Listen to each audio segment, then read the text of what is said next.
talaga, good afternoon sa inyong lahat at maligayang Pasko sa ating lahat at sa inyong mga pamilya. And today's video is nakaupo tayo, yes, kasi ipapakita ko sa inyo kung ano yung mga gamit namin ng aking anak na dadalhin sa hospital kasi nga malapit-lapit na rin akong mga anak and nakaprepare na lahat ng dadalhin ko. I'm so excited na talaga na makita namin ang aming anak next year. So, let's start sa mga gamit na dadalhin namin sa hospital. Yung ipapakita ko muna sa inyo is yung mga gamit na para sa akin. Of course, yung number 1 is itong aking pamalit. Bali, 2 pairs lang to. Meron din akong damit para sa aking pag-uwi. Ito is very comfy siya para hindi ako ba mahirapan. Kasi in that time is malamig na or maybe may snow. So, I choose those kind of clothes. Then, I have also my toiletries. Nagdala na rin ako dito ng toothbrush, toothpaste, sabon, body wash, and of course shampoo. Pero wala pa akong feminine wash kasi nakalimutan ko bumili. At ang gusto kong bilhin is yung Betadine na feminine wash kasi napanood ko na very maganda daw siya sa paglilinis ng mga private part. Of course, nagdala rin ako ng towel para sa akin and itong jacket. In case na malamigan ako sa hospital, is meron akong jacket. Then, nagdala rin ako ng 3 pairs of socks. Tapos, meron din akong slippers para sa hospital. Ito yung aking gagamitin. Ito is galing pa sa Italy. Binili to ng aking binan doon. Dapat is gagamitin ko to siya for my work kaso is mataas siya. And hindi ko siya feel na gagamitin sa work. So, tinago ko and sabi ng asawa ko, pwede ko daw siya magamit doon sa hospital. Kasi nga, para siyang hospital na shoes. So, it's okay for this. And I have also a nipple cream. This one. Magdadala rin ako. Binigay pala to sa akin ng aking kumare. Para sa in case na mag-dry yung aking nipples. So, I have this kind of cream. I have also alcohol. Hindi mawala talaga yung ating alcohol. Then, yung aking dry tissue. And, mayroon din pa-wipes para sa amin ng aking anak. Pero isa lang yung aking dadalhin nito. We have also cotton balls. Then, I have a big pouch kung saan nilagay ko yung aking disposable na maternity panty. Ito yung gagamitin ko kasi it's more easy lang.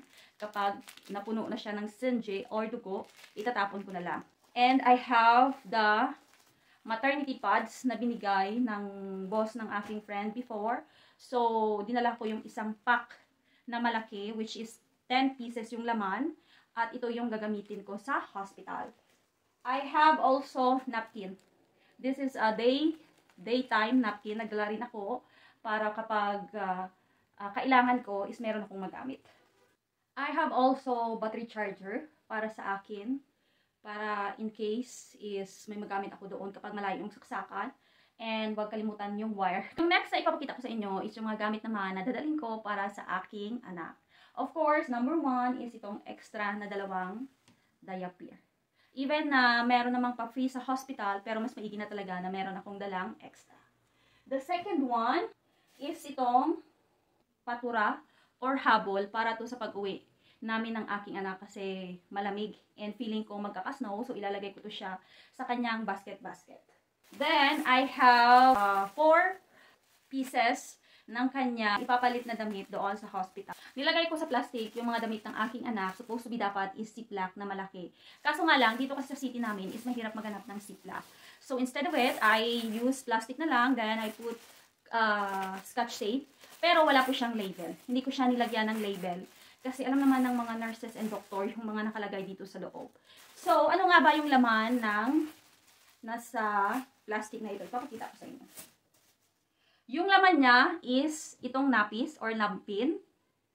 Isang diaper. Ito yung gusto kong style ng damit na hinahanap talaga na dalhin ko sa hospital. Kasi nga, meron na siya ditong pa-socks. Pero yung kamay niya is, of course, lalagyan natin siya ng mittens. Pero it's easy lang kasi ito magpalit ng damit ng baby kapag ganitong style, especially kapag nasa hospital. Of course, meron din siyang bonnet and yung kanyang mittens. Nilagay ko lang dito. Ito yung magiging going home or damit ng anak ko kapag umuwi kami. As usual, it's the same lang naman, pero yung damit na ito is medyo makapal nga siya kasi malamig sa labas. Ito pala yung aking dadalhin na bag, yes. This bag is a travel bag and it's very comfy para sa akin kasi iisang lagayan na lang kami ng aking anak. Ayaw ko magdala ng bag na magkaiba kami ng anak ko, iba yung bag ng anak ko, iba yung sa akin kasi iniisip ko rin yung asawa ko ba, mahihirapan siyang magbitbit, especially kapag marami siyang binubuhat. Dito pala, kapag nanganak ka sa public hospital, is wala kang bantay. Yes. Mag-isa ka lang manganganak doon sa loob without your husband.